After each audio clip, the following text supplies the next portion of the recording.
안녕하세요. 반갑습니다. 홍선아입니다. 이번 시간에는 급여 틀리라는 주제를 가지고 인사를 드리게 됐습니다. 제가 제목 거창하게 완전 정복이라고 말씀드리지만 시간상 완전 정복은 힘들 테고 20여 분간 급여 틀리에 대해서 한번 쭉 정리해보는 시간을 가지려고 합니다. 네, 오늘 이제 목차를 보시면 급여 틀리의 변천사. 우리가 2012년부터 급여 틀리가 시작이 되었습니다. 그래서 오늘까지의 어떤 변천사를 한번 정리를 해봤고요. 그리고 현재의 인정 기준 짧게 정리 한번 하겠습니다. 자, 그리고 우리가 어려워하는 것들이 바로 돌발 상황들이죠. 급여 틀리 청구 시에 어떤 변수들이 생겼을 때 이걸 어떻게 해야 되는가가 우리 선생님들이 가장 어려워하시는 것 같습니다. 대응 방법 한번 같이 살펴보고요. 마지막으로 급여 틀리 시의 주의사항에 대해서 한번 정리해 보도록 그렇게 하겠습니다. 네, 급여 틀리 변천사와 현재 인정 기준 정리입니다. 자, 조금 전에 말씀드렸지만 급여 틀리는 2012년도 7월 1일 날 드디어 비급여였던 틀리가 급여의 세상으로 넘어왔었습니다. 한 2009년이었을 겁니다. 2009년도에 보건복지부 정책에서 이미 발표가 되었었고요. 시행은 12년도 7월부터로 제가 기억을 하고 있습니다. 이때는 일단 레진상으로 된 완전 틀리만이 급여로 인정이 되었고요. 그때 당시에 대상자의 나이는 만 75세 이상 어르신들만 혜택을 받을 수 있도록 만들었습니다. 그리고 본인 부담금은 50%였죠. 애초에 시작은 이렇게 되었습니다. 그렇게 하다가 이제 틀리가 완성이 되고 나면 또 사후 관리가 필요하죠. 우리가 유지 관리라고도 얘기하는 그 틀리 사후 관리에 대해서 규정이 있어야 되기 때문에 10월 1일 틀리 시작되고 3개월 후에 10월 1일부터 틀리 사후 관리라고 하는 기준들이 또 만들어졌었습니다. 네. 그리고 그 다음에 2013년 7월 1일 날 이제 금속상 부분 틀리가 급여화가 됩니다. 네. 그리고 15년 7월에 완전 틀리 레진상만 되다가 금속상 완전 틀리도 이제 급여의 세상에 들어오게 됩니다. 그러면서 동시에 75세 대상자가 만 70세 이상 대상자로 5살 나이가 이제 떨어지게 되는 시기가 바로 2015년이 되겠습니다. 그렇게 하다가 그 다음 해에 다시 만 65세 이상으로 다시 또 5살이 하향 조정이 됩니다. 이렇게 해서 2017년 11월이었습니다. 이때는 11월에 본인 부담금 50%도 조금 비싸다. 30%까지 낮춰주자라고 해서 본인 부담금이 50에서 30, 건강보험 대상자 1대입니다. 30으로 떨어지는 시기가 바로 2017년이었습니다. 그렇게 해서 지금 현재까지 레진상 완전 틀리, 금속상 완전 틀리, 그리고 금속상 부분 틀리와 틀리 사후 관리까지 급여화로 만 65세 이상 본인 부담 30%, 건강보험 대상자 30%로 현재까지 이어져 오고 있는 흐름이 되겠습니다. 한번 같이 정리해 봤습니다. 자, 그러면 현재 완전 틀리 같은 경우에는 제가 금속상을 기준으로 해서 치과 의원의 수가를 가지고 왔는데요. 일단 1, 2, 3, 4, 5단계로 나뉘어져 있는 거 다 아실 겁니다. 자, 그리고 우리가 조금 이제 지켜봐야 될 것은 각 틀리의 단계별로 몇 프로 정도의 비율을 가지고 있는가도 한번 봐주시면 좋겠습니다. 15%, 25%, 15, 20, 25 이런 식으로 각 단계별로 비중을 이렇게 만들어서 총액 151만 80원에 각 그 비율에 따라서 단계별 수가가 매겨져 있는 것을 확인할 수가 있겠습니다. 아무튼 틀리는 악당 수가이고요. 한 악당 150만 원이 넘는 수가로 현재 책정이 되어 있다는 걸 이해하시면 됩니다. 그래서 각 단계별로 진행할 때마다 저 나와 있는 단계 금액의 건강보험 대상자는 아까 30% 말씀드렸죠. 의료급여 1종은 5%, 2종은 15% 이런 식으로 해서 본인 부담금을 우리가 수납을 하고 또 청구를 하게 되겠습니다. 이렇게 진행 단계에서 오늘 진단 및 치료 계획을 하고 인상체득까지 같이 만약에 이루어진다면 하루에 진행된 2단계를 같이 청구하고 수납하실 수도 있다는 점 아마 알고 계실 거라고 생각합니다. 네, 급여 부분 틀리 같은 경우에는 5단계가 아닌 6단계로 나뉘어져 있고 저렇게 붉은색으로 표시된 3단계의 금속 구조물 시적이 하나가 더 들어가게 됩니다. 그리고 백분율로 나뉘어져 있는 각 단계별의 프로테이지를 한번 봐주시면 좋겠고요. 부분 틀니는 완전 틀니보다 아주 조금 살짝 비싼 수가를 가지고 있죠. 158만 4,360원이 현재 2024년도 치과의원급의 틀니의 수가가 되겠습니다. 그래서 보시는 해당 수가가 단계별 금액이 되는 거고 저 금액을 환자에게 받는 건 아닌 거 아시죠? 본인 부담금은 저금액의 30 또는 5%, 15% 자격에 맞추어서 우리가 수납을 해주시면 되겠습니다. 틀니가 완성이 되고 환자 입에 들어가기까지는 사실은 순차적으로 쭉 진행을 하면 됩니다. 본 떠서 보내면 기공소에서 그 다음 오고 또 우리가 맞춰보서 또 보내면 또 그 다음이 오고 하니까 그렇게 틀니 진행 상황들이 어렵진 않는데 아무래도 우리가 가장 힘들어하는 건 틀니가 환자의 구강 내에 들어가고 난 이후가 되겠습니다. 그래서 틀니 유지 관리로 인해서 상당히 많이들 컴플레인도 받게 되고 불편하다라고 하면서 우리의 마음도 많이 아프고 좀 힘들게 하는 어르신들을 만나 뵙게 되는데요. 일단 틀니 유지 관리 같은 경우에는 무상이 있고 유상이 있는 건 알고 계시죠? 무상 유지 관리는 말 그대로 수리 비용을 받지 않고 수리를 하는 겁니다. 유상은 수리 비용을 받고 수리를 해드린다라고 이해를 하시면 되는데요. 자, 이때 무상 유지 관리 같은 경우에는 3개월 이내 6회까지 무상으로 인정이 되고 있습니다. 이때는 어떠한 수리를 해드렸건 진찰료만 받도록 되어 있는 거. 그래서 이때는 재진이 되겠죠. 초진으로 받을 수는 없겠죠. 틀니가 환자의 구강 내에 들어가고 그리고 나서 어떠한 불편감이 있어서 만져드렸을 때니까 재진으로 해서 기본 진료만 진찰료만 청구를 하시면 될 것 같습니다. 상병명은 G46.3으로 적었지만 K08.1 우리 틀니가 진행될 때 상병명으로 적용해도 큰 문제는 없는 것으로 알고 있습니다. 자, 이번엔 유상 유지 관리인데요. 이제 3개월이 지났거나 3개월 6회가 지난 이후부터는 이제 수리 비용을 환자에게 받고 해드려야 됩니다. 이때 상병명은 보시는 것처럼 G46.3으로 가시고요. 그 다음 이때는 진찰료를 받지 않습니다. 무상유지관리는 진찰료만 받고 수리비용을 받지 않는다면 유상유지관리는 수리비용을 받고 진찰료는 받지 않는다라고 반대되는 개념으로 이해하시면 되겠습니다. 그래서 우리가 진찰료 없음 또는 틀니 임플란트라고 표기되는 진찰료 0원으로 표기가 되는지 꼭 확인을 해 주셔야 되고요. 그 다음 유상유지관리는 무한정 되는 건 아닙니다. 돈 내면 다 되느냐? 그렇지는 않고 연간 정해져 있는 횟수가 있죠. 그래서 그 횟수를 우리가 등록을 하고 차감을 하는 방식으로 해서 유상유지관리를 다양한 수리 방법들을 청구를 하시면 될 것 같습니다. 자, 조금 전에 제가 진찰료 관련해서 한번 말씀을 드렸는데요. 우리가 틀니 1단계에서 5단계 또는 부분 틀니 1단계에서 6단계가 진행될 때는 그 어떤 것도 따로 청구를 하지 않고 오로지 각 단계의 수가에 대해서만 받습니다. 즉 진찰료, 재료대 이러한 것들은 전혀 받을 수가 없다. 무상유지관리 시에는 진찰료만 받는다.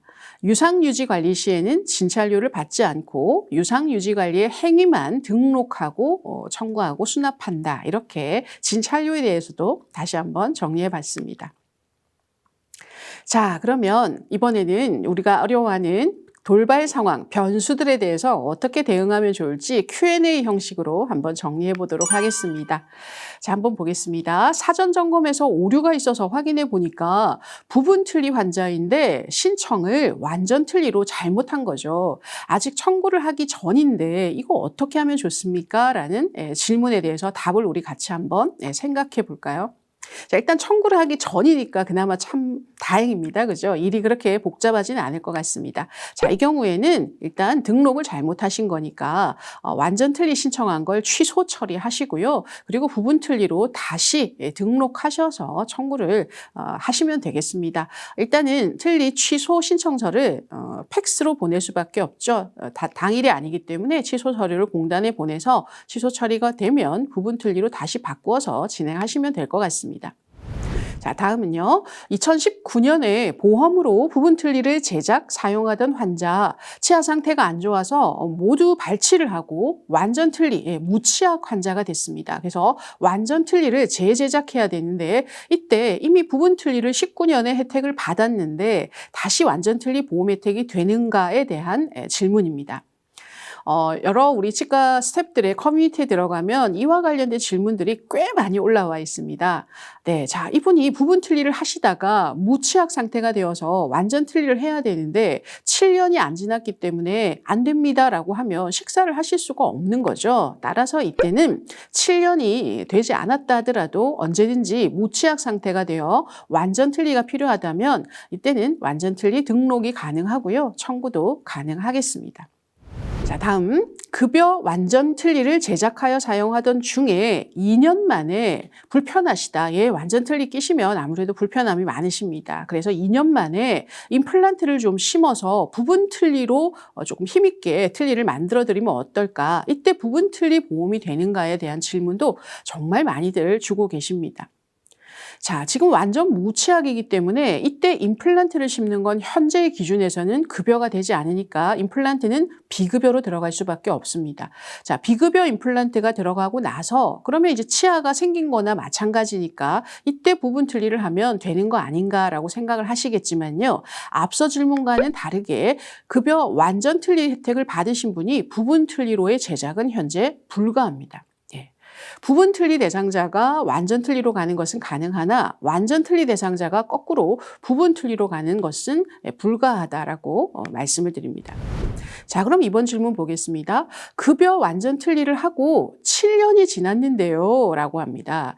너무 불편하셔서 임플란트를 비급여로 식립을 하고 부분 틀니를 하면 이때는 되나요? 자, 앞서 질문은 기한이 없었고요. 지금은 7년이 지난 상태다라고 이제 질문이 다시 들어옵니다. 자, 이 경우에 답을 드릴 수 있는 것은 7년이 경과한 경우라면 그때는 완전 틀니 대상자가 부분 틀니로도 가능하다라고 말씀드립니다. 결론, 부분 틀니에서 완전 틀니는 언제든 가능하다. 완전 틀니에서 부분 틀니로 갈 때는 7년이 지나야만 가능하다. 이렇게 세 가지의 질문을 다시 한번 정리할 수 있겠습니다. 만 72세 의료급여 1종이신데 틀니 유상유지관리, 건강생활유지비로 결제 못하나요? 라는 질문입니다. 네, 의료급여 대상자 1종이시니까 매달 사이버머니 6,000원씩을 건강생활유지비라고 해서 받고 계신데요. 자, 이걸로 수리비용 결제도 가능하죠. 보통 일반적인 진료를 하면 이걸로 결제를 하시니까요. 자, 하지만 안타깝게도요. 보험 틀니 비용이라든지 또는 유상유지관리 수리비용은 사이버머니 건강생활유지비로 결제가 불가합니다. 대신에 무상유지관리는 우리가 의원급 같으면 1,000원, 1,500원 이렇게 가겠죠. 이런 경우에 무상유지관리 비용은 차감이 됩니다만 유상유지관리 비용은 건강생활유지비로 결제할 수가 없다라고 정리를 해드리겠습니다. 네, 상악의 완전 틀니 환자인데요. 조직 조정은 1년에 2번까지만 보험 적용이 되는 걸로 알고 있는데 이것을 다 사용을 하셨다고 합니다. 1년에 조직 조정이 2번까지밖에 안 되죠. 제가 앞서서도 말씀드렸지만 유지관리를 무한정 유상이니까 돈 내면 언제든지 다 가능합니까? 그렇진 않습니다. 연간 횟수가 이렇게 제한이 되어 있습니다. 그래서 조직 조정은 1년에 2번까지 되는데 이미 다 사용을 하셨대요. 많이 불편하셨나 봅니다. 1년에 2번의 조직 조정을 다 하셨는데 이런 경우에는 그러면 비급여로 받아야 됩니까? 더 이상 차감할 횟수가 없으니까 비급여로 받아야 되느냐? 자, 어떻게 생각하시나요? 네, 비급여예요 라고 말씀하시는 분들이 꽤 많습니다. 제가 커뮤니티에 여러분들의 질문에서 답을 보니까 비급여라고 답을 주신 분들이 많으신데요.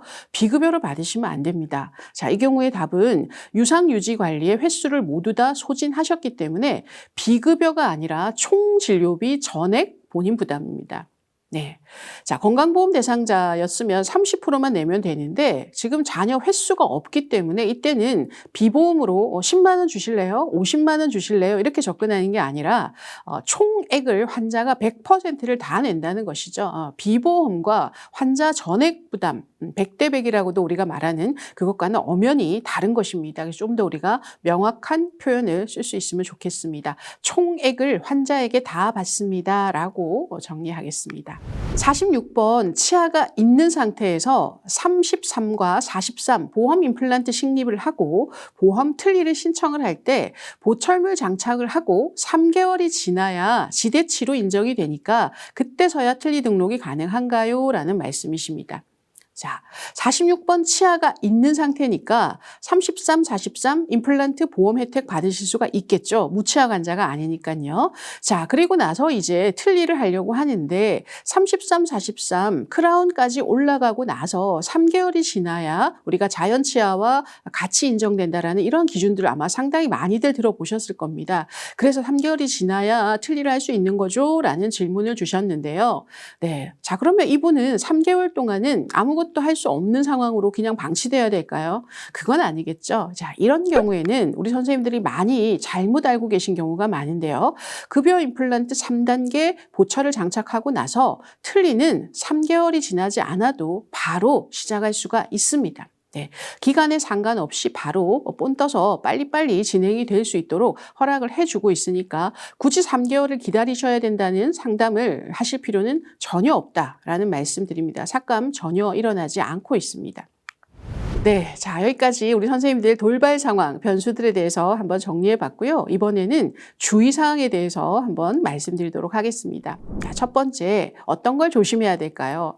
자, 오버덴처는 현재 보험이 안 되는 거 알고 계시죠? 좀 해주면 좋을 텐데 건강보험 재정 때문에 현재 오버덴처까지는 급여가 안 됩니다만 임플란트를 무치아 환자에게 4개를 심고 그 위에 덴처를 올리는 오버덴처를 하시고는 완전 틀니로 등록해서 청구하는 치과들이 좀 간혹 있습니다만 이는 상당히 조심하셔야 됩니다. 인정이 되지 않는다. 비급여로 가셔야 된다는 점 다시 한번 말씀드립니다.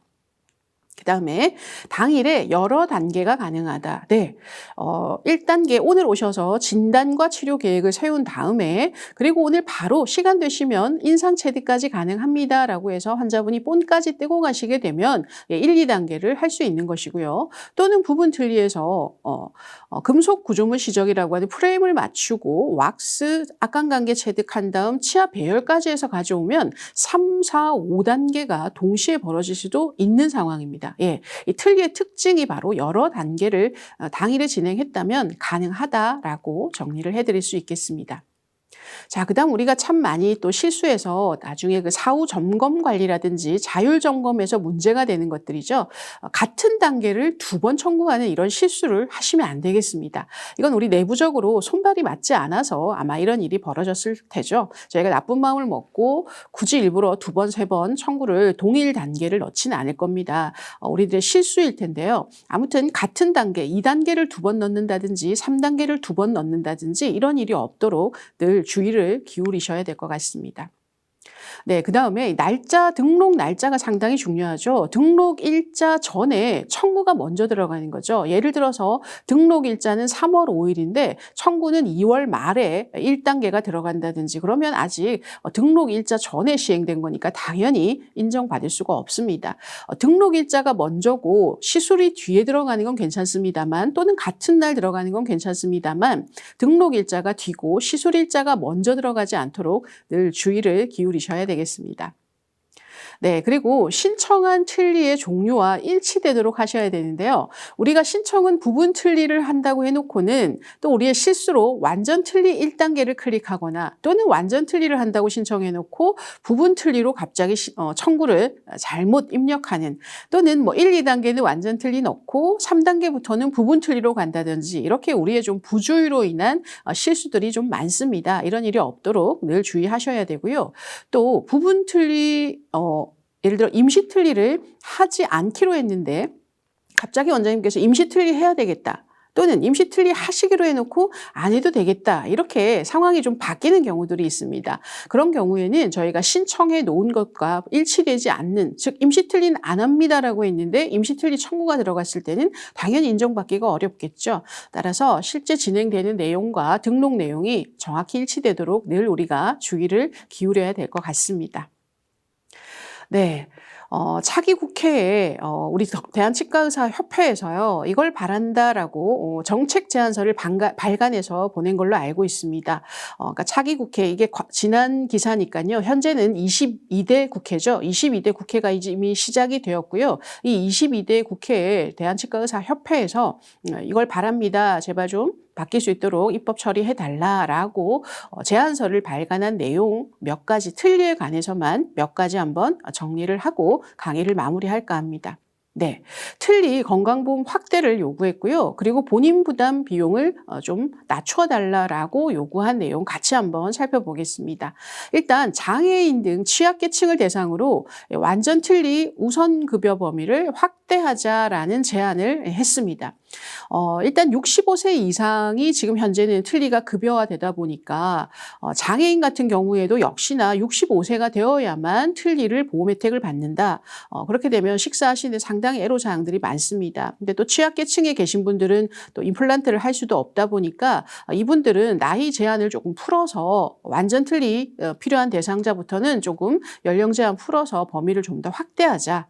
그리고 지금 현재는 65세 이상으로 되어 있지만 틀니를 하시는 분은 아무래도 선택하시는 분이 임플란트를 하시는 분보다는 경제적으로 조금은 어려운 상황에 계신 분들이니까 나이의 제한을 조금 풀어서 50대, 40대, 30대까지도 순차적으로 조금씩 낮추어가는 이 연령 제한을 폐지했으면 좋겠다라는 제안을 했습니다. 그리고 완전 부분 틀니 본인 부담금이 현재는 건강보험 대상자가 30%를 내고 있는데 우리가 전동 휠체어라든지 기타 의료기기 보장구 같은 경우에는 본인 부담금이 10%라고 합니다. 그래서 이 틀니도 그런 맥락으로 보아 30%를 10%로 인하하면 어떻겠냐라는 제안을 한 것으로 알고 있습니다. 이 대한치과의사협회의 마음이 잘 전달되어서 이런 부분들이 받아들여질지 우리 모두가 관심을 가지고 같이 좀 변화를 지켜보는 그런 모습들 필요하지 않나 생각합니다. 네, 여기까지 해서 틀니의 첫 시작부터 그 역사, 그리고 우리들의 애로사항, 그리고 취업의 제한까지도 같이 한번 살펴보는 시간 가졌습니다. 자, 이걸로 강의 마무리하겠습니다. 감사합니다.